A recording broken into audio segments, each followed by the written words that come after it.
A lot of eyes on the first NFL playoff game of the year, the Cleveland Browns versus the Houston Texans. A lot of meaning in this game, considering the Texans are the ones who traded away what they thought at the time was their franchise quarterback, Deshaun Watson, traded him to the Cleveland Browns for a whole haul of picks. But now they got a new guy there. There's a new sheriff in town, Stroud, and he's taking on that vaunted Cleveland defense. What would happen? Well, now we know. Despite Deshaun Watson being on that Cleveland Browns sideline, albeit injured, it's the Texans that walk away with the happy ending, if you catch my drift. The Texans dominate the Browns, completely blow them out of the water. A dominant offense for the Houston Texans. And if I was anybody in the AFC right now, I'd be scared to play this Houston Texans team. 45-14.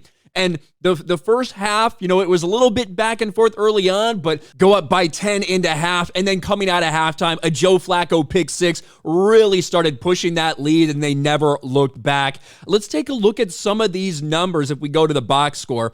CJ Stroud, who has played insane. As a Chicago Bears fan, the idea that we now have the number one pick again, I wish we had, maybe taken CJ Stroud with that number one pick. I would love to be sitting there with CJ Stroud as my franchise quarterback going forward. The Houston Texans have to feel great with this dude there. 16 for 21 for almost 300 yards, 3 touchdowns. The dude played nearly perfect, had an almost perfect passer rating, in fact. And, Joe Flacco had to throw the ball a lot through 2 picks. But with all this being said, the Texans dominated pretty much every phase of this game. You got to hand it to the Cleveland Browns, and you got to hand it to Joe Flacco for the season they had when they lost Nick Chubb. And then when, Deshaun Watson comes back from injury, gets injured again, you thought, what are they going to do? Joe Flacco comes in and looks great. He may have bought himself another 1 or 2 year contract with somebody next year. And really, the big loser in this entire thing is Deshaun Watson, if I'm going to be frank.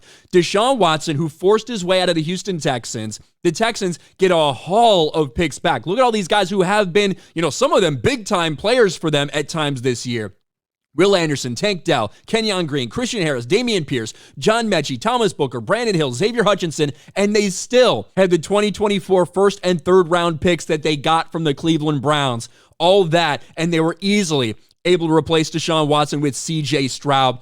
He really looks like the biggest loser in this entire thing because the Browns, mortgaged a lot of their future to get Deshaun Watson there, and he's been a miserable failure, even when he has been on the field. But shout out to CJ Stroud and the Houston Texans. They are moving on. A massive, massive win for them. And if you're a Houston Texans fan, you got to feel good, not just about this game, but about the next several years with this core group of players. What do you guys think about this? Let me know in the comments section below. Smash the like button, subscribe to the channel, ring the bell for notifications, share this video out there, and I'll talk to you later.